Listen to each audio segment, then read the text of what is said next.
Buenas tardes, noches. Bienvenidos nuevamente a un programa de Fundación Liberar, a una conferencia.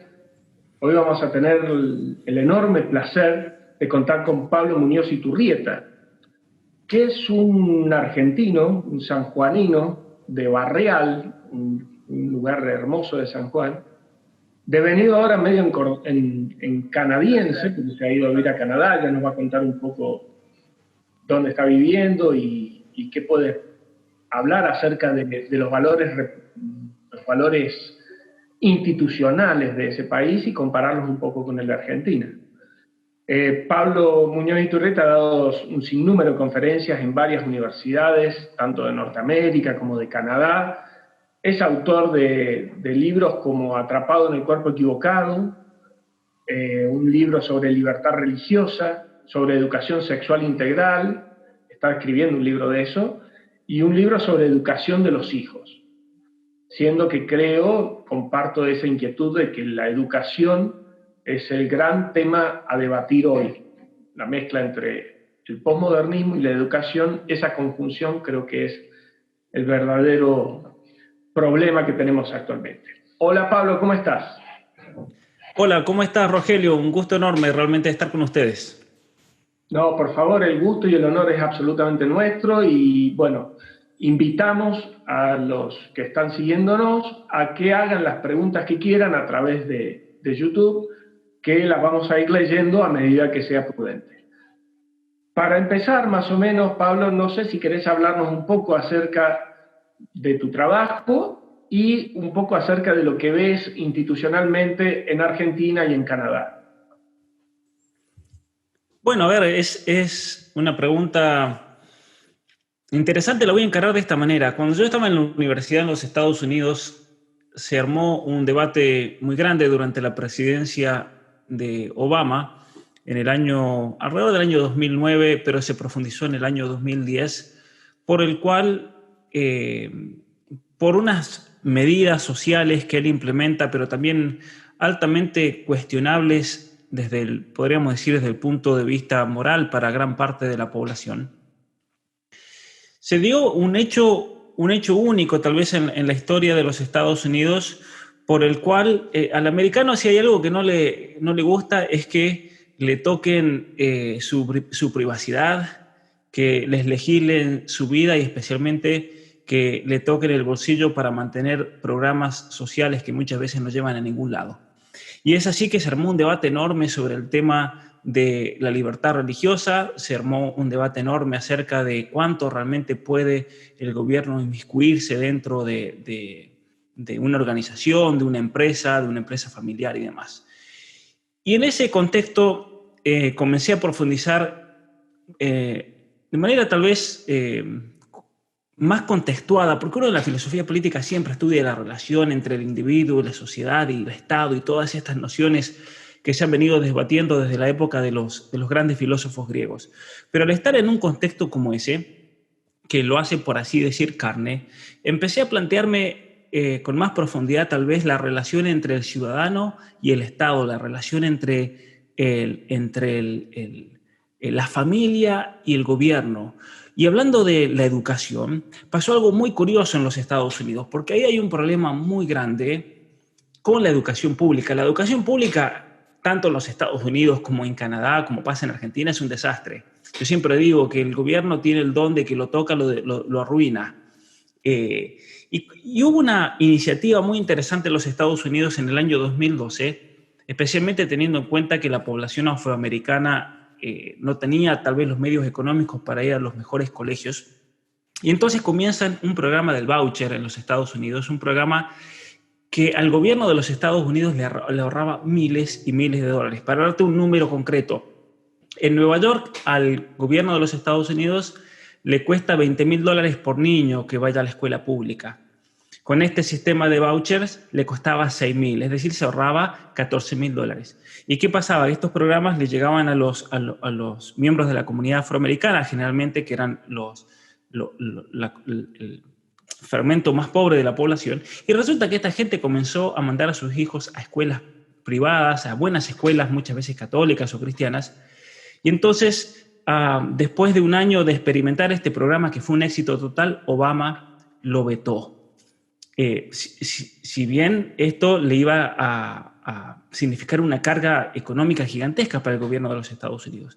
Y entonces ahí fue cuando claramente uno comienza a ver ese proyecto ideológico que hay muchas veces en los gobiernos, lo que se está viendo ahora en Argentina, lo que se ve en Canadá, y comencé a profundizar cuando el Estado comienza a inmiscuirse en la familia y comienza a crear políticas que van en contra de lo que es la educación del ser humano, cuando van en contra de lo que es su propia libertad, cuando van en contra de lo que es la conciencia de cada ciudadano, especialmente la conciencia de los padres al educar a los hijos y demás. Y entonces, cuando comienzo a profundizar eso, ahí viene la conexión con Canadá, porque hubieron varios profesores que eran canadienses en la universidad y ellos mismos me dijeron, si vas a estudiar eso para tu doctorado, la relación del ciudadano con el Estado, el mejor lugar para verlo, incluso más que en Estados Unidos con lo que está pasando hoy, es en Canadá, porque en Canadá se está dando un ataque único del progresismo a la familia, a los derechos de los padres con respecto a sus hijos, a la educación. Hay toda una reforma del sistema legal, del sistema de justicia, del sistema educativo basado en la idea del género. Y aquí entramos entonces de lleno con la ideología de género. Canadá en el año 1982 hizo una reforma total de la Constitución. Y eso nos tiene que prender una alarma. Sabés que cuando anunciaron esta conferencia hubieron gente de otros países que comentaban y decían, háblenlo, pero de manera general, porque van a haber mucha gente de otros países también, por favor, para que se entienda en qué nos puede tocar a los mexicanos, a los chilenos, a los ecuatorianos. Y aquí estoy pensando concretamente en el caso de Chile. Chile está sufriendo una embestida muy grande para hacer una nueva constitución. Argentina está sufriendo una embestida muy grande para renovar y hacer posiblemente un nuevo código penal, la reforma del sistema de justicia que estamos viendo en las últimas semanas, reformas en el sistema de educación. Canadá ya pasó por una cuestión muy similar en el año 82, cuando se reformó, primero se reformó el código penal y luego se reformó directamente la Constitución. La Constitución antigua se la tiró a la basura, la Constitución que había hecho Canadá un país grande, próspero y demás, y se hizo una nueva constitución basada en los derechos humanos. Pero derechos humanos ya sin ninguna base ni filosófica, derechos humanos que podían ser totalmente manipulables, de tal manera que hemos llegado a la locura de lo que hoy en día es la ideología de género, por ejemplo, en Canadá, porque se usan estos derechos humanos como un fundamento entonces para avasallar cualquier otro derecho civil. Y es así entonces que yo termino en Canadá estudiando sobre este tema. Yo hice mi doctorado aquí alrededor de esa cuestión, la relación entre el Estado y los derechos del individuo, especialmente en mi caso particular estudié mucho el tema de la familia, especialmente por el ataque, el avasallamiento de la ideología de género y demás. Pero ciertamente que hay muchas similitudes, ¿cierto?, entre lo que pasó en Canadá y lo que se está dando en Canadá y se ha dado en los últimos años, y lo que se está implementando en todo, yo creo, Latinoamérica, de modo paulatino, pero especialmente en Argentina. Yo creo que es el país que lamentablemente está llevando el liderazgo, ¿no?, de todas estas políticas progresistas con un tinte también marxista, cultural y demás. Bien.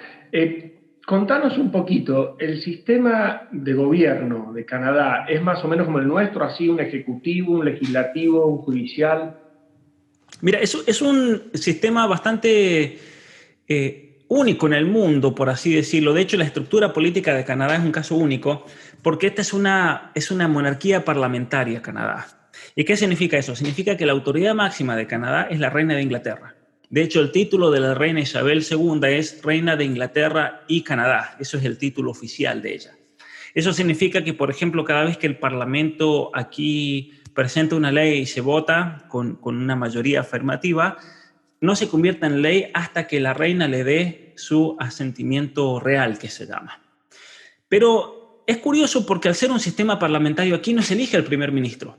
Mucha gente me pregunta, pero ¿cómo puede ser que Trudeau llegó al poder? ¿Cómo van a ser los canadienses tan tontos para votar a un tipo deconstruido, feminista, un hombre que no tiene absolutamente ningún estudio? Recordemos eso, que él es hijo de un multimillonario que fue ministro de Justicia aquí en Canadá por muchos años, fue por muchos años primer ministro de Canadá, desde fines del 69 hasta principios de los años 80. Él hizo, de hecho, la reforma de la Constitución, la reforma del Código Penal.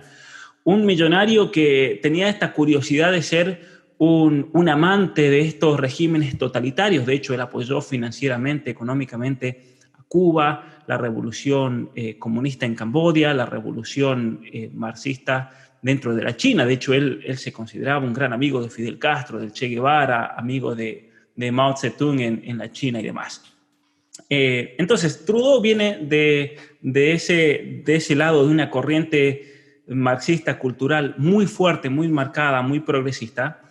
Él no fue nunca a la universidad, él se egresó y sus dos trabajos que figuran en su CV son haber sido instructor de snowboard durante un par de inviernos en un centro de esquí invernal y haber dado clases de teatro en un centro comunitario. Eso es todo lo que hizo en su vida. Y de repente, es gracioso porque de hecho se hizo popular aquí que el tercer trabajo de él era ser el primer ministro de Canadá, ¿no? ¿Cómo se dio una realidad así? Porque ahí en Canadá, al ser un sistema parlamentario, vendría a ser, en términos argentinos, lo siguiente. Cada uno de nosotros en nuestras provincias vota a un diputado. Entonces, en San Juan, por ejemplo, votan a un cierto número de diputados. El partido que tiene más diputados en la Cámara de Diputados del Senado es el que elige a una persona, que puede ser cualquiera, para que sea el primer ministro de la nación. Aquí no tenemos presidente. Y fue así que Trudeau, de repente, llegó a ser el primer ministro de Canadá sin que nadie lo vote. Y el año pasado tuvimos elecciones de vuelta en Canadá. Otra cosa curiosa, una vez que llegas a ser primer ministro, para que te destronen, por así decirlo, tiene que haber un partido que tenga la mayoría en el Senado, en la Cámara de Diputados. Y para que tengan la mayoría en la Cámara de Diputados es muy difícil porque aquí tenemos 4 partidos predominantes. Tenemos el Partido Conservador, tenemos el Partido Liberal, que el Partido Liberal vendría a ser lo equivalente a lo que es el kirchnerismo en la Argentina, una mezcla de izquierda con socialismo, con marxismo cultural y demás. Es el partido de Trudeau. Tenemos el NDP, el Partido Nacional Democrático, que esos sí ya son comunistas, es como el Partido Obrero de la Argentina. Y tenemos el Partido Quebecois. El Partido Quebecois son los nacionalistas de Quebec, que simplemente eligen representantes para tener siempre una presencia para luchar por los derechos de esa provincia, porque Canadá, ahí se complica mucho más la cosa, es un país multinacional. Trudeau, cuando hizo toda la reforma en el 82, lo declaró un país multinacional. ¿Qué significa eso? Que somos una nación plurinacional con muchas naciones. Entonces tenés Canadá, pero dentro de Canadá tenés varias naciones. Una de esas es Quebec, que tiene su sistema de justicia, su sistema legal, su sistema educativo, absolutamente distinto que el resto de Canadá. Y luego tenés las distintas tribus, que vendrían a ser distintas naciones. De hecho, cuando uno entra a la tribu es otro país. Entonces vos, por ejemplo, vas manejando y ves la tribu y uno se mete a la tribu y ahí puedes comprar armas, puedes comprar alcohol, puedes comprar cigarrillos sin impuestos, ¿no? Puedes cargar, yo siempre que veo una tribu me meto a cargar combustible porque es sin impuestos, ¿no? Porque es otro país distinto, con su propia jurisdicción y demás, lo cual lo hace más complicado también. Pero en el caso de político de Canadá, se hace muy complicado, por ejemplo, sacar una persona como Trudeau, porque si bien su partido hoy en día no tiene la mayoría, para que otro partido lo pueda sacar, tiene que tener la mayoría absoluta. Y eso es muy difícil que se dé. Entonces, cuando fueron las elecciones el año pasado, Trudeau perdió, pero sigue siendo el primer ministro de Canadá porque no hay ningún partido que tenga la mayoría absoluta. Y entonces, eso hace difícil la cuestión. Ahora, me preguntaba acerca de las tres ramas propias de la idea democrática. Aquí en Canadá hay un totalitarismo al respecto, porque está pasando algo que es muy parecido a lo de Argentina. Aquí en Canadá, la Corte Suprema de Justicia está sentenciando sobre distintos hechos, como pasó con el caso Fall, por ejemplo, en la Argentina, con el aborto en el 2012. Aquí en Canadá, la Corte Suprema, como la Constitución ahora es sobre derechos humanos, simplemente ellos dicen, tal cosa, por ejemplo, el derecho a morir es un derecho humano, por lo tanto, tiene que ser legal. Y entonces le ordenan al Senado, le ordenan a la Cámara de Diputados que simplemente tienen que crear la ley, nada más, no tienen que ni votar si se aprueba o no se aprueba. O sea que de hecho aquí muchos pensadores en la filosofía política están diciendo que se ha convertido en un país totalitario Canadá, porque la Corte Suprema maneja absolutamente todo. Ellos deciden y el Senado no tiene que ni siquiera votar. El Senado solamente tiene 1 semana o 2 semanas para elaborar la ley y establecerla. Y después la Corte Suprema puede venir y decir, no, tal artículo va contra la Constitución también, entonces lo tienen que reformar. Entonces aquí nadie tiene elección de nada.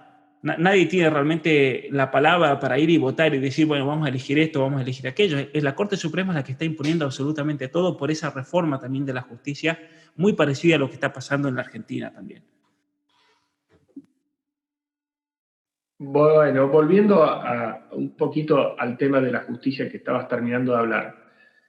¿Cómo son elegidos? ¿Hay un consejo de la magistratura como acá? Porque, a ver, el poder político tiene peso sobre la elección de los jueces y sobre todo los miembros de la Suprema Corte.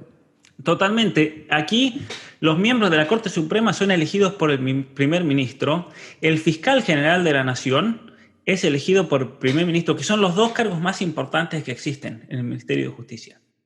Entonces, en definitiva, eso de la democracia con respecto a la justicia no existe. Porque el primer ministro tiene el poder absoluto para nombrar todos esos cargos. Y si no le gusta, los puede sacar, como de hecho pasó el año pasado. El gobierno liberal estuvo envuelto en un caso de corrupción gigantesco, muy parecido en los términos a lo de Lázaro Báez en la Argentina.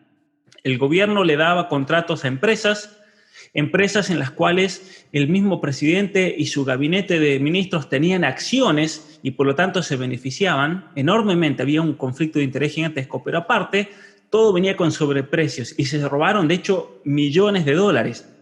Cuando comienza la investigación de la fiscal general de Canadá al respecto, cuando estaba la policía entrando al edificio, esto es de película, ¿no? Esto es lo que se ve, por ejemplo, en la serie de Narcos en Netflix. Venía la policía al edificio de esta constructora, LC Lavalin se llama, y cuando estaban por entrar, resulta que el presidente Trudeau la sacó del cargo y llamaron por teléfono a la policía que ya esa orden había caído porque la habían sacado a la fiscal general, la procuradora general de la Nación.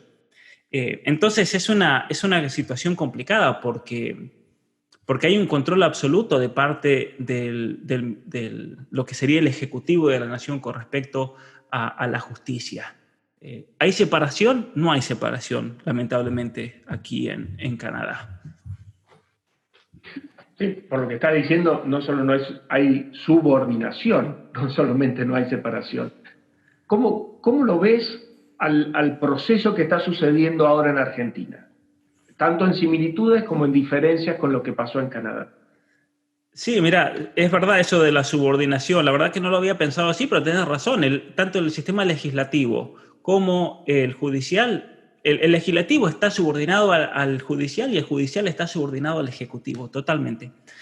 En Argentina es interesante lo que se está dando, o sea, es aterrador a la vez lo que se está dando en los últimos tiempos, porque de hecho hay un proyecto muy claro que yo creo que comienza ya por el 2003, en el primer gobierno de Néstor Kirchner, un proyecto destinado a someter la justicia a un proyecto político que tiene 2 motivos, según lo veo yo. Por un lado, consagrar la impunidad, especialmente de nuestros políticos, consagrar la impunidad de todos aquellos que han estado envueltos en casos de corrupción durante las presidencias de Néstor Kirchner y también de Cristina, y especialmente en este caso particular, consagrar la impunidad de Cristina Kirchner y de todos aquellos envueltos en los casos de corrupción, pero también que sirva de herramienta de persecución a opositores. Aquí por opositores no me refiero solamente a opositores políticos, pueden ser jueces, pueden ser particulares, pueden ser civiles y demás, Pero también hay un proyecto, yo creo, en la Argentina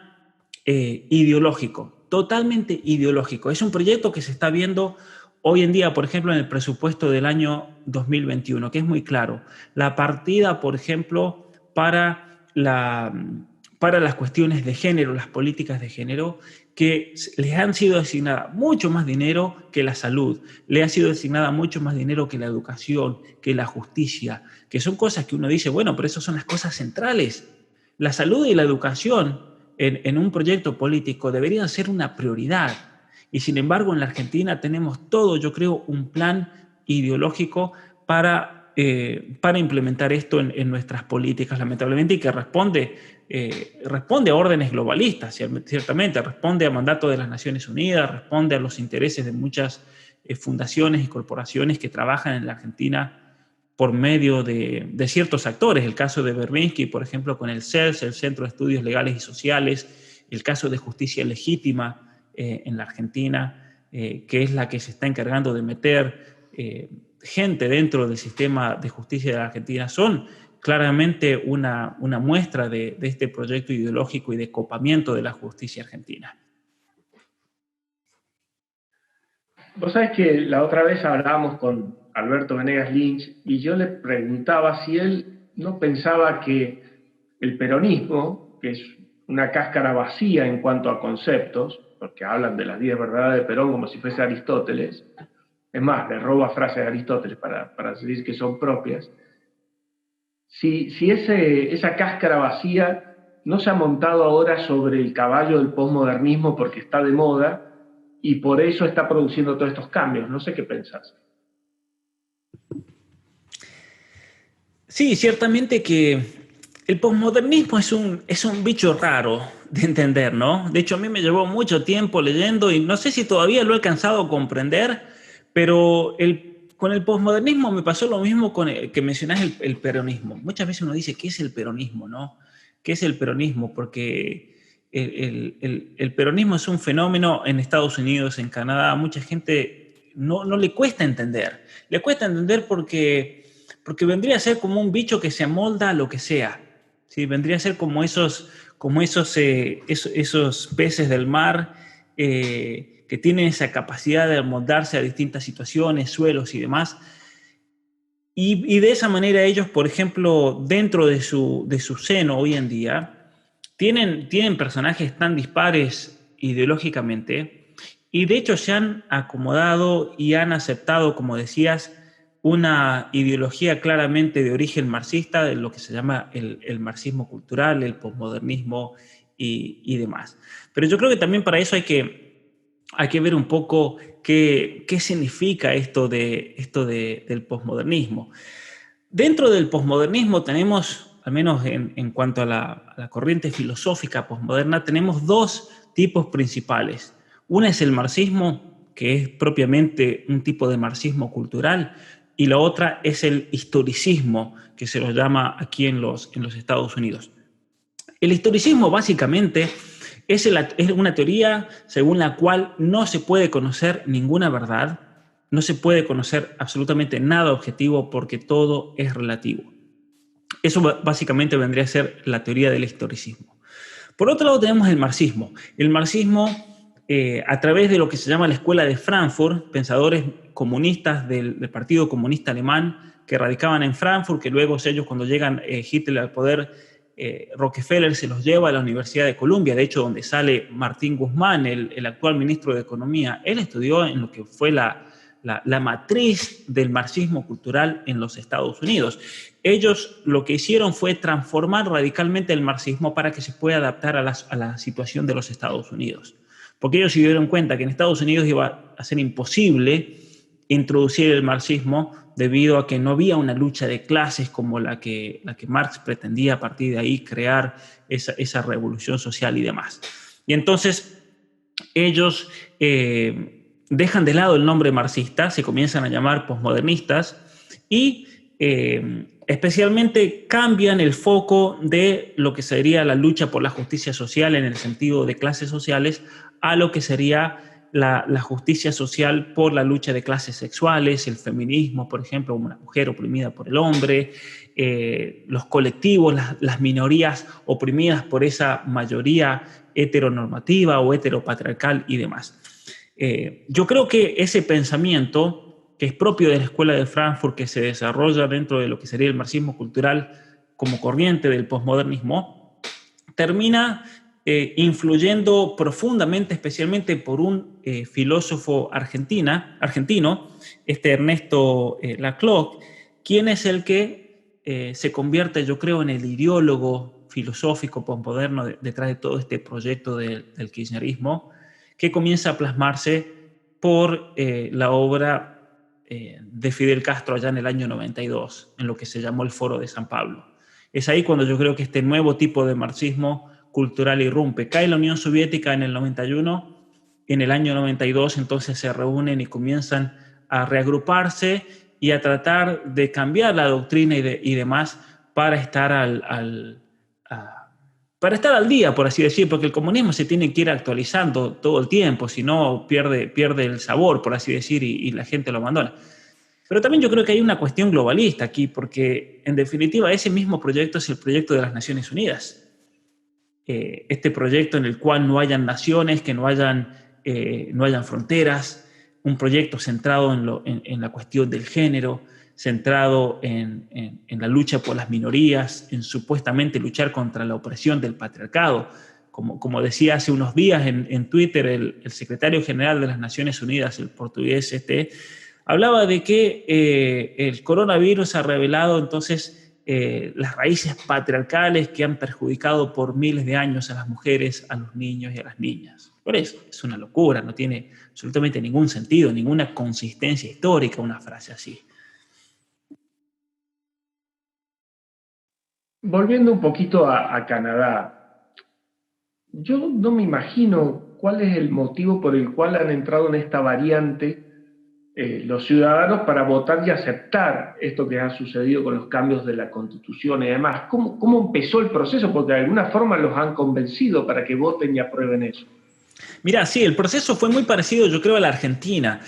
Canadá tuvo una situación muy particular porque, a semejanza con los Estados Unidos, las universidades siempre estuvieron en manos privadas. En general, aquí en Canadá estuvieron en manos de distintas denominaciones religiosas. Por eso, por ejemplo, las universidades más prestigiosas de Canadá son todas universidades con un trasfondo cristiano. La Universidad de Toronto, la Universidad de Montreal, McGill University, la Universidad de Laval, por ejemplo, la universidad tradicionalmente en su momento católica, la Universidad de Ottawa, la Universidad de Queens, todos estos grandes, McGill University en Montreal también, todos estos grandes centros educativos en Canadá provenían de un trasfondo histórico cristiano, de distintas denominaciones, pero durante el gobierno de Trudeau padre, todas estas universidades fueron tomadas por el Estado, se hicieron públicas. De hecho, hicieron una reforma de la educación que comienza en el año 68, y esa reforma termina con el Estado copando absolutamente todos los establecimientos de educación. Hoy en día en Quebec, por ejemplo, donde se llevó más a fondo esa revolución, de hecho fue una revolución marxista, pero se la llama la revolución silenciosa. Es así como se la conoce aquí en Canadá. ¿Por qué? Porque se hizo una revolución de estilo marxista, pero fue cultural, sin la derramación de sangre. De ahí la palabra silenciosa. Y es así entonces que el gobierno de Canadá toma la salud pública. Para darte un ejemplo, aquí en Canadá no existen los hospitales privados. No existen absolutamente. Es imposible ir a una clínica privada. Y eso tiene unas desventajas gigantescas. ¿Por qué? Porque aquí en Canadá, si te da cáncer, aquí en Canadá, si necesitas una operación, si tenés una emergencia, son meses de espera. El sistema en Argentina es un sistema más balanceado, puede tener la salud pública y la salud privada. Aquí en Canadá, cuando una persona tiene una emergencia, se tiene que ir a los Estados Unidos, que es un servicio rapidísimo y mucho más eficiente que Canadá. Aquí en Canadá, por ejemplo, yo me corté jugando al fútbol mi mentón y estuve esperando cerca de 16 horas en emergencia hasta que me vio una enfermera. Esos son los tiempos de espera. Aquí vas al hospital 20, 22 horas.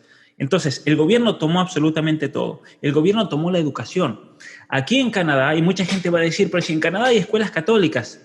Aquí en Canadá tenemos un doble sistema. Tenemos el sistema católico y el sistema público. Pero ambos sistemas pertenecen al gobierno. Solamente quedó el nombre de católico y el gobierno maneja absolutamente todo. En la provincia de Quebec, la Iglesia Católica directamente perdió absolutamente todas las iglesias, escuelas, todas las universidades. El gobierno tomó absolutamente todo. Y entonces, a partir del año 68, podemos marcarlo como un año clave, comenzó toda una penetración posmodernista, especialmente en la versión historicista que yo mencionaba recién, y en la versión marxista, pero del marxismo cultural, comenzó a penetrar en las universidades. Y es así que hoy en día la universidad en Canadá en general está en una situación, según pensadores canadienses muy importantes como Jordan Peterson, él dice es irreversible, ya está, a la universidad la han destruido en Canadá. La han destruido con todas estas teorías, con todas estas políticas del género, de la diversidad, de la inclusión, de ser políticamente correcto. Entonces, tenemos un proceso de lavado de cerebro que viene de fines de los 60 y llega un momento en que cuando tenés la mayoría de la población que ha pasado por la universidad, que ha sido formada con todos estos ideales posmodernos, progresistas y demás, que la gente hoy en día te cree que la representación y la diversidad son los valores máximos. Entonces, en una universidad no importa la calidad de la enseñanza, no importa la calidad de los profesores, sino que lo único que importa es que haya representación de la sociedad en el plantel de profesores. Entonces, tenés que tener un negro, tenés que tener un transexual o dos, tenés que tener una lesbiana, tenés que tener un homosexual, un bisexual, porque si no, no hay representación y por lo tanto esa universidad ya de entrada se la considera como opresiva. Y eso mismo se ha trasladado al campo de la vida privada o incluso de lo que podríamos llamar compañías, ¿cierto? Si tenés un negocio, tenés una compañía en Canadá, el gobierno te puede acusar, especialmente lo que sería el Tribunal de Derechos Humanos, de decirte, a ver, Rogelio, vos sos médico y en tu clínica son todos blancos, son todos argentinos, pero ahí no tenés un boliviano, un peruano, un paraguayo, no tenés un transexual, una lesbiana, una gorda, no tenés un pelirrojo, no hay diversidad, no hay representación y por lo tanto te vamos a cerrar la clínica, que es lo que pasa aquí en Canadá. Es una locura, hemos llegado hasta ese punto, ¿no? El tema de lo que serían las cuotas, lo que se da en Argentina con las cuotas de los trans y demás, pero aquí se da de una manera mucho más generalizada, ¿no? Y se da en todos los niveles, incluso en lo que sería la vida privada y lo que sería el comercio privado y demás. Ha llegado a ese punto, digamos, cómo se ha inmiscuido el gobierno en la vida de la gente. Me he quedado pensando mientras estás hablando, una parte que por lo menos hay un video que circula acá en teoría de un policía canadiense mostrando sus armas y cómo arremete contra los delincuentes con mayor fuerza de fuego de que la tiene el delincuente. Y por ahí es como que no terminaría de estar de acuerdo con lo otro que estás diciendo de política. ¿Es así? ¿La policía verdaderamente, digamos, tiene bastante autoridad y bastante poder de fuego frente a los delincuentes y la gente lo acepta? Es una cuestión muy debatida en Canadá. De hecho, es interesante cuando lo mataron a este negro criminal en los Estados Unidos, allá en el mes de junio creo que fue, ¿no? Floyd. Cuando lo matan a George Floyd, aquí en Canadá hicieron muchas marchas, todos los de Black Lives Matter, todo el progresismo, el feminismo y demás, pidiendo por el hecho de que le saquen los fondos a la policía. Entonces, tenés un grupo de la población que está totalmente en contra de la policía, pero tenés también un grupo de la población que está totalmente a favor del hecho de que haya seguridad, a favor de que haya ley, de que haya orden dentro de la sociedad. Con respecto a situaciones de violencia, podemos decir, que hayan ocurrido en los últimos años. Tuvimos, por ejemplo, el año pasado, creo que fue, un atentado, de hecho, de un joven musulmán que estaba ilegal aquí en Canadá. Él había sido expulsado de Canadá y había cruzado la frontera nuevamente por los Estados Unidos. Y él hizo un acto, se podría considerar un acto terrorista, con un camión, fue atropellando gente y demás.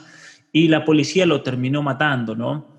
Y de hecho hubo ahí una división, porque había gente que estuvo totalmente a favor de que cuando tenés un tipo así, un loco así, peligroso, el eliminarlo fue la opción más segura, pero después tenías un grupo de gente que decía que no hay que matar, que hay que sacar las armas a los policías y demás.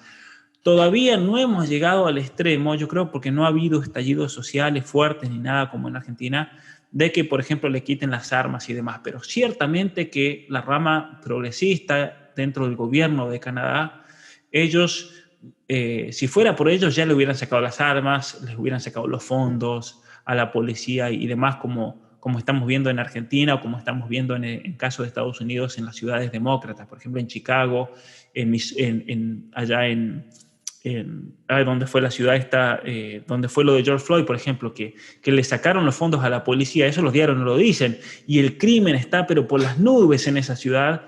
¿Por qué? Porque los del Consejo de la Ciudad, el Consejo Deliberativo, dijeron no, que los ciudadanos mismos sean los que patrullen y demás, y se ha ido de las manos, de hecho es un desastre, y eso los medios no lo están mostrando. Bien, y vamos un poco al último y después vamos a ver qué preguntas nos hacen de la gente. Hablamos de que las facultades, las universidades están invadidas por esta cultura posmodernista y neomarxista. ¿Esto también sucede en los primarios y en los secundarios? ¿Cómo se ve en esa área de la educación? Muy bien, es terrible realmente. Es terrible en todos los niveles de educación, porque el posmodernismo historicista y marxista cultural ha destruido la educación de tres maneras principales, yo creo, aquí en Canadá. Primero, en cuanto a la calidad de los profesores que se gradúan de las facultades de educación o de los distintos bachilleratos, como se dice en Argentina, de educación y demás. Y eso ha afectado, en segundo lugar, la capacidad de los estudiantes de pensar, de razonar, de tener criterios propios, y ha afectado el currículum. Te voy a dar un ejemplo concreto. Aquí en Canadá se está sacando dentro del currículum de estudios todo lo que haga referencia a la historia misma del pensamiento occidental. Entonces se ha eliminado a Shakespeare, se han eliminado libros como 1984, que eso es un clásico de la literatura del siglo XX en la lengua inglesa. Se lo ha eliminado porque, claro, es un libro que cuestiona el lenguaje inclusivo, es un libro que cuestiona la intromisión del gobierno, es un libro que cuestiona el totalitarismo, y muchas de las cosas que se narran en ese libro se están viendo ejemplificadas aquí en Canadá. Entonces decidieron eliminarlo. Se elimina toda la literatura anterior simplemente porque es heteropatriarcal.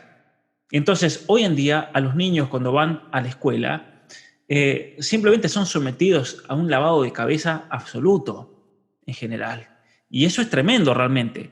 Es tremendo porque, por ejemplo, cuando estudian obras, cuando estudian cualquier tipo de libro y de literatura, las consignas, para darles un ejemplo, son las siguientes. A ver las relaciones de poder. ¿Cuáles son las relaciones de poder, de opresión? ¿Dónde podemos encontrar ejemplos claros de machismo, de opresión, de masculinidades? Estas son tareas que le dan a los estudiantes, las cuales yo las he podido corroborar. Por ejemplo, darles como trabajo en Romeo y Julieta las relaciones de poder, la presión de los enamorados para casarse por esa construcción social del matrimonio. ¿Cómo podría, por ejemplo, Romeo desconstruirse, ¿no es cierto?, y no ser ese macho opresor y demás? Entonces, los estudiantes, desde los primeros años de la escuela, están siendo objeto de un lavado de cerebro tremendo. Otro lavado de cerebro tremendo es con la cuestión del género. A los estudiantes, a partir del jardín de infantes, se los comienza a exponer a transexuales que vienen y les hablan como si ellos fueran los iluminados que han descubierto la identidad de género, y que esos niños se tienen que liberar del hecho de ser varón o de ser mujer porque es algo que le impusieron los padres. Hay padres aquí en Canadá que me han contactado aterrados porque se enteran de que les han cambiado los nombres a los hijos en la escuela. Y entonces a las hijas les ponen nombre masculino para que experimente ser hombre, y a los varones les ponen nombres femeninos para que se desconstruyan y experimenten qué significa ser mujer, por ejemplo. Y entonces es un proceso de adoctrinamiento muy profundo que ha llevado a miles de padres en Canadá a sacar a los hijos de las escuelas. Eso es algo muy común, un fenómeno que ha ocurrido mucho. Y es un fenómeno que por ahora, y yo doy gracias, por ahora está separado, por así decir, el tema de la educación, y está protegido hasta el momento. Han querido de hecho meterse y prohibir lo que se llama la educación en la casa y demás, pero es tal el adoctrinamiento que muchos padres dicen, es mejor entonces que no vayan a la escuela, si para ir a la escuela y que salgan todos con el cerebro lavado y salgan todos desconstruidos, con el lenguaje y la visión posmodernista de la historia, que es totalmente falsa, entonces mejor que estudien en la casa. ¿Y cómo estudian en la casa? Por medio de programas a distancia con los Estados Unidos, que ofrecen mucho este sistema de homeschooling que se llama. O sea que está permitido y aceptado el homeschooling, es una buena herramienta que acá ni cerca, ¿no? Acá el Ministerio de Educación baja un programa y es para todo el mundo, privado y público, allá no.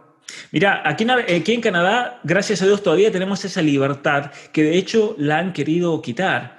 Se estuvo hablando, incluso el año pasado, Trudeau, él dijo, no puede ser que en Canadá haya ciudadanos que estén educando a sus hijos con principios distintos que los nuestros, los principios del progresismo, del posmodernismo, en definitiva es eso. Y entonces el gobierno de Trudeau quiso en un momento ver la manera de prohibirlo legalmente, el hecho que se eduquen a los hijos en sus casas. Pero ¿qué pasó? Resulta que vino todo lo del coronavirus y demás y han terminado todos en las casas. Y es interesante que muchos padres, y eso me contan, muchos padres en Canadá, las clases aquí en Canadá ya comenzaron, porque aquí las clases van de septiembre a junio y va todo el mundo a la escuela, no hay cuarentena ni nada como en Argentina. Va todo el mundo a la escuela. Pero muchos padres con la excusa del coronavirus les han dado la libertad de no enviar a los hijos a la escuela, y yo sé y me consta que muchos no los están enviando no porque tengan miedo del coronavirus ni nada, sino que porque es la manera entonces de sacarlos del sistema y listo, ya está. Vos sabés, no sé cómo será ya, pero acá para ser docente hay que ser un profesional de la docencia. Y por ahí parece una cosa buena, uno lo piensa y dice, sí, es bueno, pero yo creo que a la larga ha ido empobreciendo mucho la educación, porque esos docentes no tienen experiencia cotidiana en el trabajo de lo que enseñan. Y como viven solamente dentro de esa burbuja de la universidad, siguen mamando ese adoctrinamiento continuo. No sé si allá está permitido trabajar, digamos, en la parte privada, afuera, y tener unas horas de cátedra en la universidad o en el colegio secundario. Sobre todo esto se da más en el colegio secundario y primario. O si tienen que ser sí o sí docentes de carrera y dedicarse full time a eso.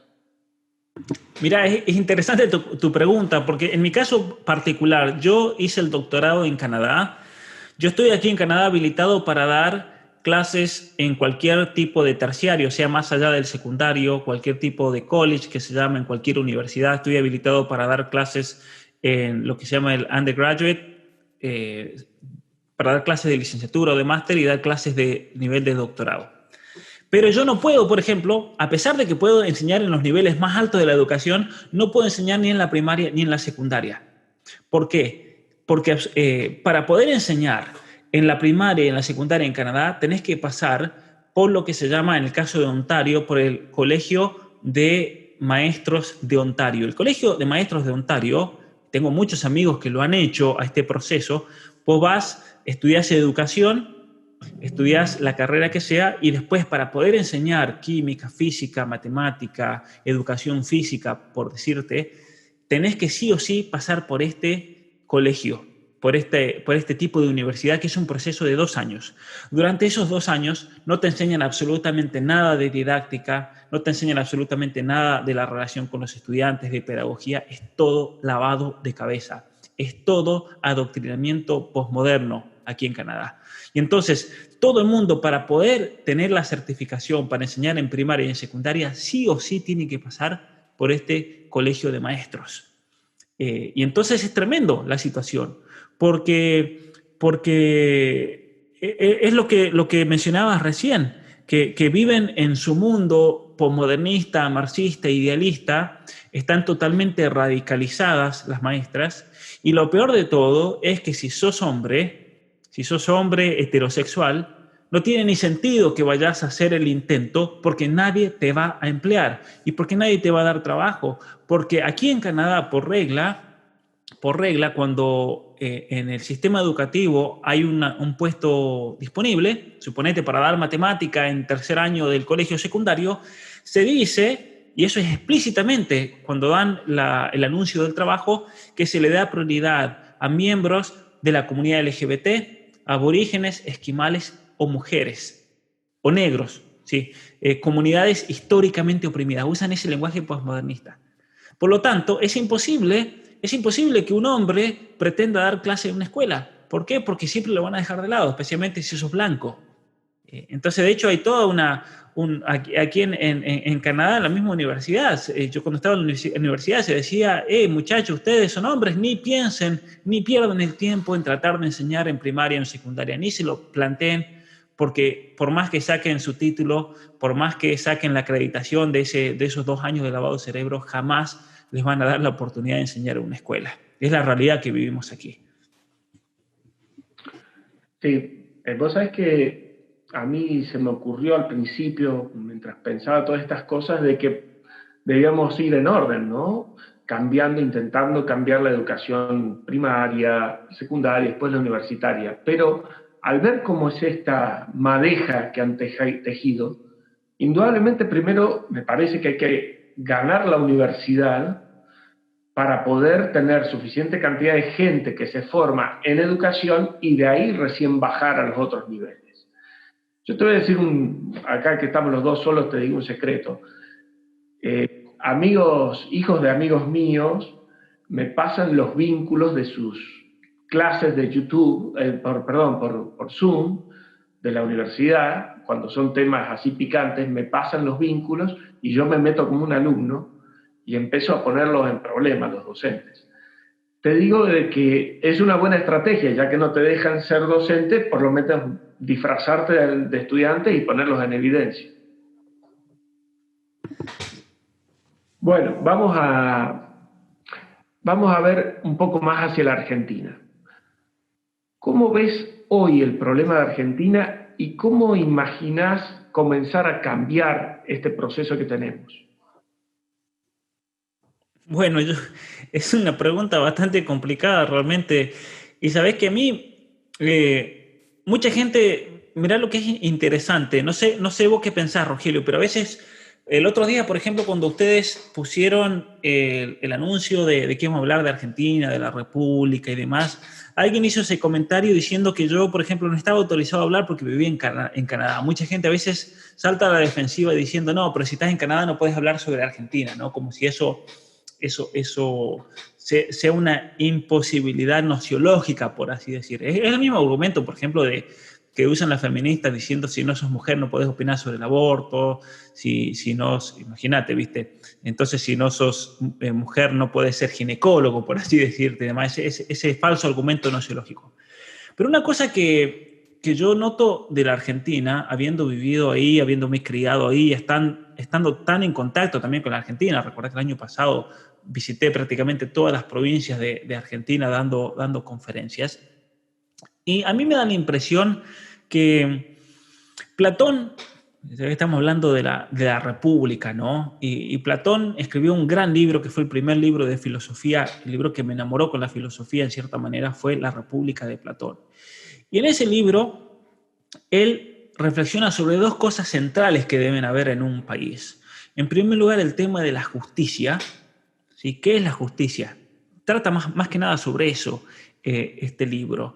Y luego, con el hecho de la justicia, él plantea cómo debe haber una casta política, por así decir, que esté muy bien formada, que esté filosóficamente muy bien formada y que tenga una idea clara de lo que es el hombre y los ideales y demás. Pero para eso, decía él, se necesita educación. Necesitamos justicia y necesitamos educación en un país. Y yo creo que Argentina, y para toda Latinoamérica, va esto, si realmente queremos levantar a nuestros países, va a ir de los dos lados. Ahora, por el lado de la justicia, yo creo que el tema de la educación es bien claro porque es importante educarse, pero por el lado de la justicia, si no tenemos justicia en un país, como de hecho está pasando en la Argentina, como se quiere hacer toda una reforma de la justicia para, como decía al comienzo, conseguir la impunidad de la vicepresidente, de los funcionarios acusados de corrupción y demás, el hecho de que quieren aumentar los miembros de las cortes, la división por salas especializadas, por distintos ministros y demás. Para eso yo recomiendo leer un libro que se llama El Pacto, que lo pueden descargar de mi página web, también lo pueden encontrar ahí. Pero cuando no hay justicia en un país, la política inevitablemente se convierte en corrupción. Sí o sí, no hay opción. Si todo queda reducido a una banda de ladrones, decía este gran San Agustín en una de las primeras obras de filosofía política de Europa, ¿no? La ciudad de Dios. Él decía, si se quita la justicia de una nación, la casta política termina siendo nada más que una banda de ladrones. Y hay una anécdota, una historia clásica de Alejandro Magno. Alejandro Magno un día le traen a un pirata para que lo juzgue, un pirata que lo habían atrapado, un pirata conocido, había caído prisionero. Y este Alejandro Magno le preguntó qué se sentía tener el mar sometido a su pillaje, ¿no? a su bandolería. Y el corsario, el pirata, lo miró y le dijo, lo mismo que a ti tener el mundo entero. Solamente que yo, como trabajo en una galera, me dicen pirata, y como tú lo haces con una flota, te dicen emperador. Y yo creo que esta es una anécdota, no sé si habrá ocurrido o no, eso quién sabe, pero nos dice mucho acerca del tema de la justicia. Si no hay justicia en una nación, somos todos ladrones. Y es lo que de hecho yo creo lamentablemente está pasando en la Argentina.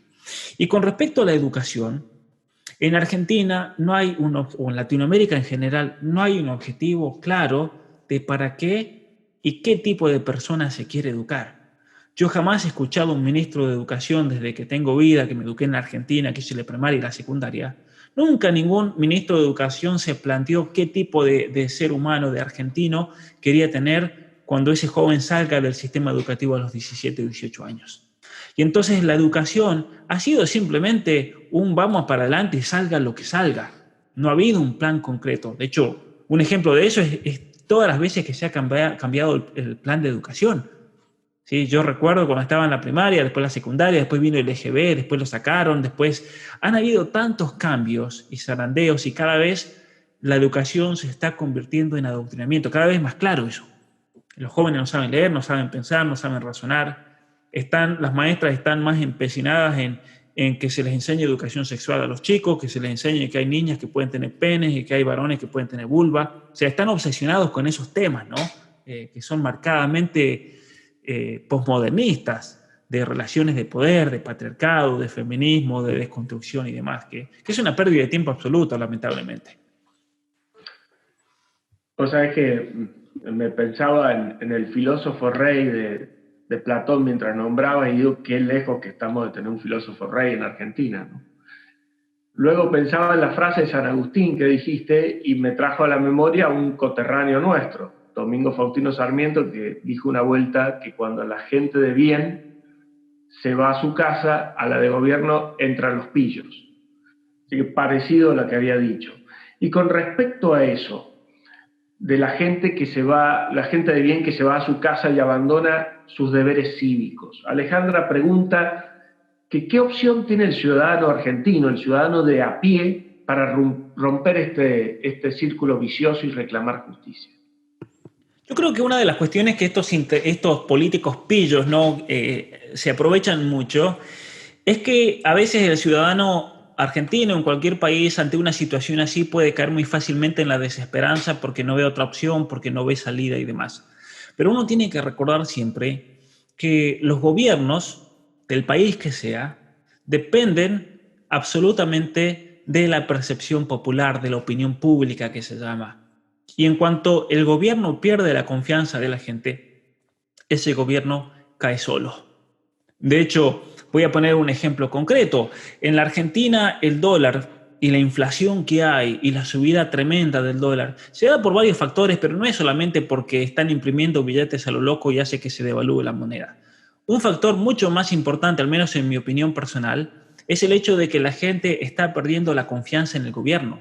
No tiene confianza porque el gobierno no tiene ningún plan. Y al no tener ningún plan, no hay nadie que realmente quiera arriesgar absolutamente nada en la Argentina. Y eso yo creo que ejemplifica muchas veces esa pérdida de confianza en un gobierno que automáticamente le trae una falta de poder. Ahora, cuando un gobierno tiene una falta de poder como esa, la única manera de remediarlo es de una manera totalitaria, que es lo que vimos en Cuba, es lo que pasó en Venezuela, lo que está pasando en Venezuela, lo que pasa dentro de cualquier régimen totalitario. La gente pierde esa confianza y solamente ese gobierno se puede mantener por medio de la fuerza, por medio de la amenaza, por medio de la mentira y por medio del miedo. Entonces, ¿qué podemos hacer? Yo creo que hay que hablar. Yo creo que en Argentina los ciudadanos se tienen que manifestar de la manera que puedan en las redes sociales, que se manifiesten cuando hay una marcha, que se manifiesten cuando hay una caravana, pero hay que salir a las calles y manifestar el desacuerdo. Porque yo creo que cada marcha, por más que el gobierno se hagan los tontos, cada marcha es un golpe que duele. Y es un golpe que le manifiesta realmente cuál es la voluntad de la población. Hoy en día en Argentina, la dicotomía más grande que existe, la verdadera grieta, es entre el pueblo y un gobierno que gobierna para ellos. No gobiernan por el pueblo y para el pueblo como se planteó la democracia dentro de los Estados Unidos, ¿no? Que ese gobierno que tiene que estar para representar al pueblo y para servir a los intereses del pueblo, especialmente el bien común. En Argentina no existe eso, lamentablemente. Y yo creo que tenemos que retomar esa idea. Pero es un camino largo y tenemos que tener mucha paciencia, como pregunta Alejandra, con respecto a ese círculo, romper ese círculo vicioso y reclamar justicia. Tenemos que tener mucha paciencia porque, como decías, tenemos que educar toda una generación de nuevos maestros. Eso va a llevar muchos años. ¿Sí? Y entonces el recambio se va a dar con mucho tiempo, pero hay que, yo creo, tener mucha esperanza realmente y hay que tener un objetivo. Como así decía yo que los ministros de Educación no tienen un objetivo de qué tipo de joven quieren sacar ellos a los 17 años, nosotros sí tenemos que plantearnos eso y comenzar a trabajar al respecto. Pero uno de los grandes problemas que yo veo en la Argentina es la educación pública. Entonces yo creo que en Argentina hay que comenzar a hablar seriamente para hacer una educación alternativa, un sistema educativo alternativo. Un sistema que esté fuera del control del gobierno, que esté fuera del control del Ministerio de Educación, porque la situación es tan ideológica que hoy por hoy no se puede confiar en nuestros gobiernos, lamentablemente. Si yo estuviese en Argentina y uno me dice, bueno, pero Pablo, si estuvieses en Argentina con familia y con hijos, ¿enviarías tus hijos al sistema público? Ni loco. Yo te lo digo ahora, yo ni loco enviaría a mis hijos al sistema público en Argentina. Como tampoco lo haría en Canadá, eso está más que claro. No te quiero desilusionar, pero acá la educación privada en general, incluso en colegios caros, yo tengo dos hijos que han estado en secundarios distintos, sigue las mismas líneas, ¿no? Porque las líneas que bajan desde el ministerio son para todos por igual. Puede un poquito más, un poquito menos uno que otro, pero lamentablemente no tenemos mucho cambio de esa parte. Acá Agustín es bastante pesimista, dice, ¿no será que perdimos la batalla política y cultural? ¿Qué opinás? ¿Ya la perdimos o todavía estamos a tiempo? No, yo creo que no la hemos perdido, al contrario. La estamos dando a la batalla y se está dando muy fuertemente. Y eso es un símbolo. Cuando uno, en una batalla real, cuando dos frentes se encuentran y la batalla se encarniza, si bien el enemigo quiere dar la impresión de que ellos tienen absolutamente todo, porque ellos tienen copado todo, tienen copada la justicia en gran parte, tienen copado los ministerios, tienen copado el gobierno, tienen copado la legislatura, nos quieren dar la impresión de que ellos tienen absolutamente todo y por lo tanto la batalla está ganada. Por eso ellos están tan tranquilos, por eso Martín Guzmán ayer dice tranquilamente que vamos a zarasear y aquí vamos a mandarle cualquier cosa, ¿no? ellos están muy tranquilos, ellos creen que la batalla está ganada, pero la batalla no está ganada y para nosotros la batalla no está perdida. Yo creo que cada vez más hay gente que se está despertando. Lo que está ocurriendo, yo creo, con la cuarentena y demás, ha sido otro golpe para que mucha más gente se despierte y se dé cuenta que aquí hay un proyecto globalista, totalitario de fondo y que tenemos que realmente despertarnos, unirnos y principalmente, al menos en mi opinión, tener un ideal de qué es lo que queremos como país. Porque solamente eso también nos va a sacar. Tenemos que tener un fin al cual dirigirnos. Sin ese fin, como dice Aristóteles, es imposible hacer cualquier cosa. ¿Es posible que las instituciones intermedias, tipo las fundaciones o las ONG, incluso las bibliotecas populares o lugares así, puedan ser un primer lugar por el cual entrarle a este problema? Ciertamente que yo creo el remedio siempre contra el totalitarismo es darle el lugar que le corresponde a todos los agentes intermedios de la sociedad. Y ese es el gran problema de la Argentina, porque la Argentina de a poco se está convirtiendo en un monstruo totalitario. Argentina, como decías, el caso de la educación. No se puede hacer el homeschooling, por ejemplo. ¿Por qué? Porque la educación en Argentina es totalitaria. El gobierno tiene un control absoluto al respecto. Entonces yo creo que ciertamente, tiene que ir por ese lado. Tiene que ir por el lado de iniciativas ciudadanas, por medio de fundaciones, por medio de ONGs, que traten de alguna manera remediar y lo que el Estado no está ofreciendo hoy en día, como es la educación, pero también como muchas otras cosas, lo puedan lograr. Fíjate que cómo el gobierno argentino también está utilizando de todas estas, muchas veces, el concepto de fundación y ONG para también imponer su ideología. Pensemos el caso de Madres y Abuelas de Plaza de Mayo, la Fundación Huésped, la Casa Fusa, organizaciones que muchas veces el caso del CELS, que está siendo subvencionado por la Fundación Ford, por la Rockefeller, por la Open Society, que tienen intereses también marcadamente ideológicos para penetrar en la sociedad. Pero nosotros tenemos que hacer la misma batalla a ese nivel también, ¿no? Yo creo que es importantísimo si hay padres, por ejemplo, en las distintas provincias, ciudades que quieren levantarse contra esta embestida totalitaria en la educación, por ejemplo. Es importante que ellos se reúnan, aunque sean 2 o 3 o 4, y que creen una organización, que tengan personería jurídica, porque eso va a dar más fuerza. ¿Sí? Y yo creo que el trabajo de las fundaciones en todo esto va a ser un trabajo clave, yo creo, y muy importante con respecto a la educación. Y los jóvenes están sedientos de escuchar la verdad, los jóvenes están sedientos de escuchar una explicación que sea distinta a la que ofrece el posmodernismo, porque el posmodernismo en definitiva es un paradigma que no explica nada, es muy superficial y falso. Y entonces los jóvenes en las universidades también están hastiados de eso, de tanto género, patriarcado, machismo y demás. Entonces, si las fundaciones y distintas organizaciones ofrecen una respuesta que sea clara, que sea concisa y que sea contundente, eso sí, naturalmente, yo creo que va a llamar a la juventud de hoy. Ahí nos pregunta Manuel, hace referencia Manuel acerca de la posibilidad de un autogolpe al estilo de lo que ha sucedido en otros países como Venezuela o demás, que él dice, ¿será suficiente ante esa imposición y la imposición de un dictador en esa figura, un autogolpe? ¿Será suficiente hacer marchas? ¿Alcanzará con eso? Y yo agrego, si uno ve las marchas multitudinarias en Venezuela, debe ser difícil pegar la vuelta llegando tan lejos, ¿no?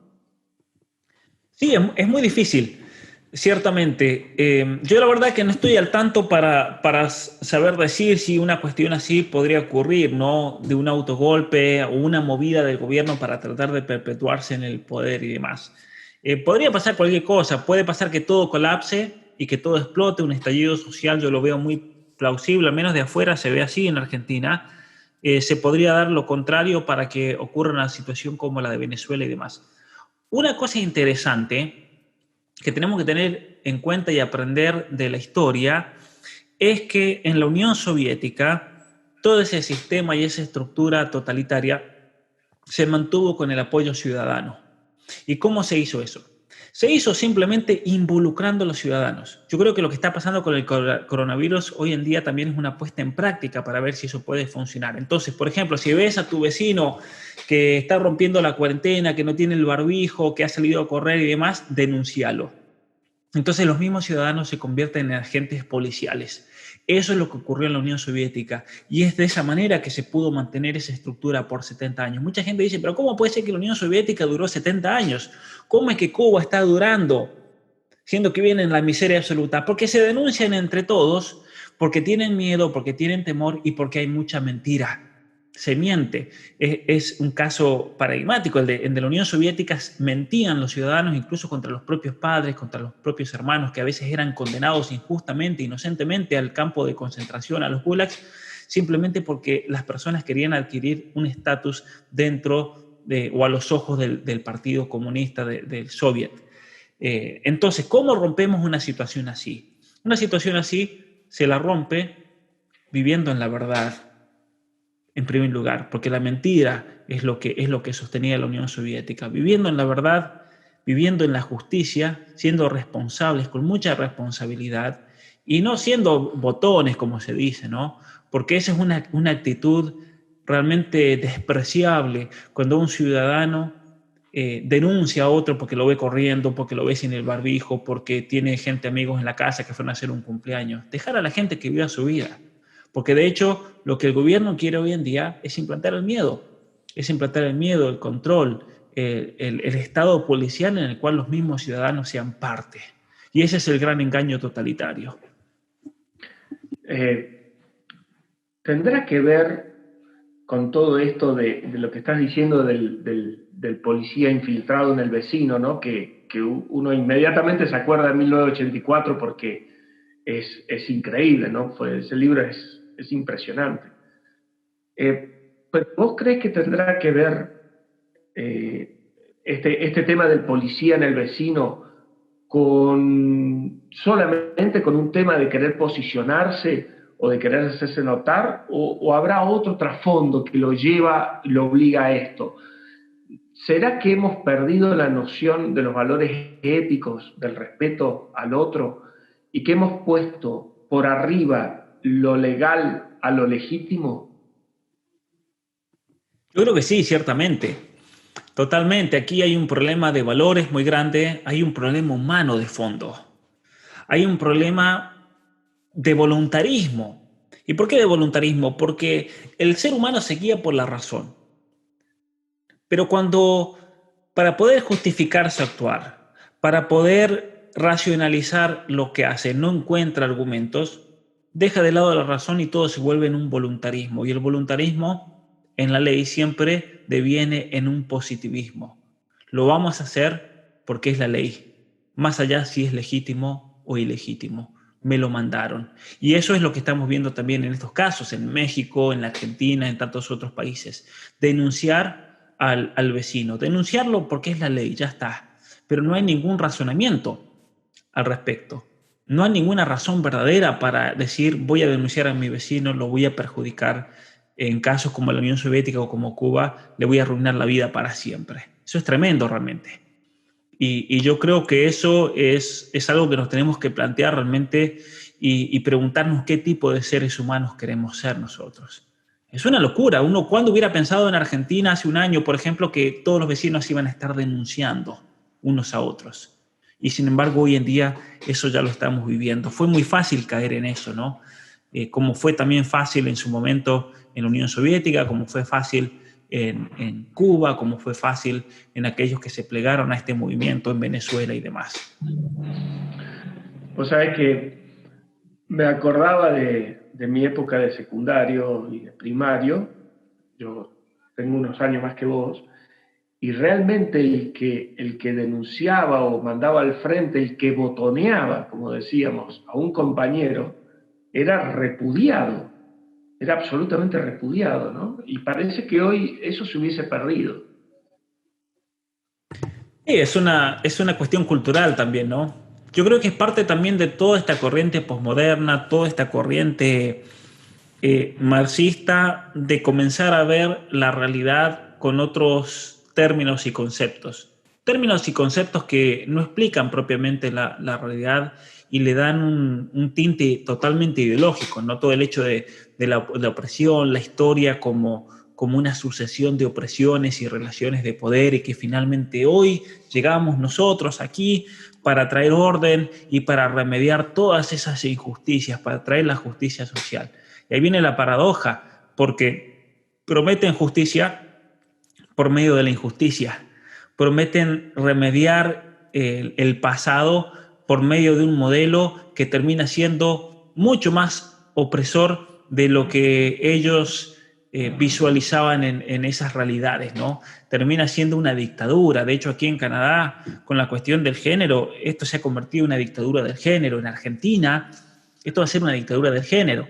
En México, por ejemplo, en México tenemos el caso de una universidad que el día de hoy, en la Universidad Jesuita de México, un profesor de la universidad tuvo un encontronazo por Twitter con una senadora que es una mujer muy vulgar, es una mujer que insulta, es una mujer despreciable realmente, y este profesor le paró el carro y como le paró el carro, como decimos en Argentina, como le rebatió con un tuit a la mujer, lo acusaron de violencia de género, porque claro, ¿cómo vos le va a contestar a una mujer? Eso es violencia, y la universidad lo expulsó hoy a este profesor. O sea, aquí estamos en una locura realmente lo que estamos viviendo.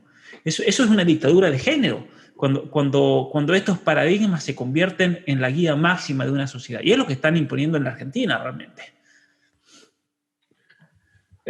Hay un profesor, ahora tengo un vacío mental, que ha hecho muchos videos y realmente es muy, muy bueno escucharlo, que se opone a todo esto de la ideología de género y de los movimientos que tiene. No sé si vos tendrás el nombre, ahora no me sale, pero ya me va a salir. Más allá de ello, quería primero pasar unos chivos e irte liberando, porque ya te hemos tenido 1 hora y cuarto y no es justo que te tengamos tanto tiempo secuestrado, por más que el COVID secuestra más que nosotros, pero tampoco está justo.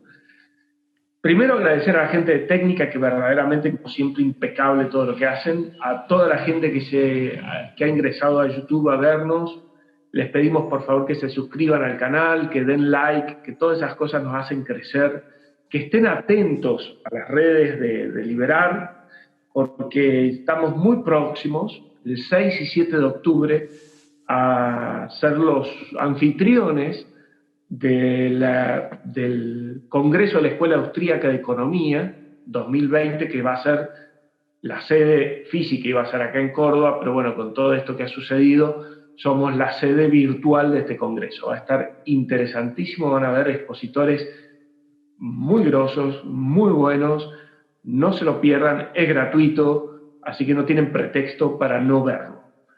Pablo, ¿algo que quieras decir para cerrar, para despedirte?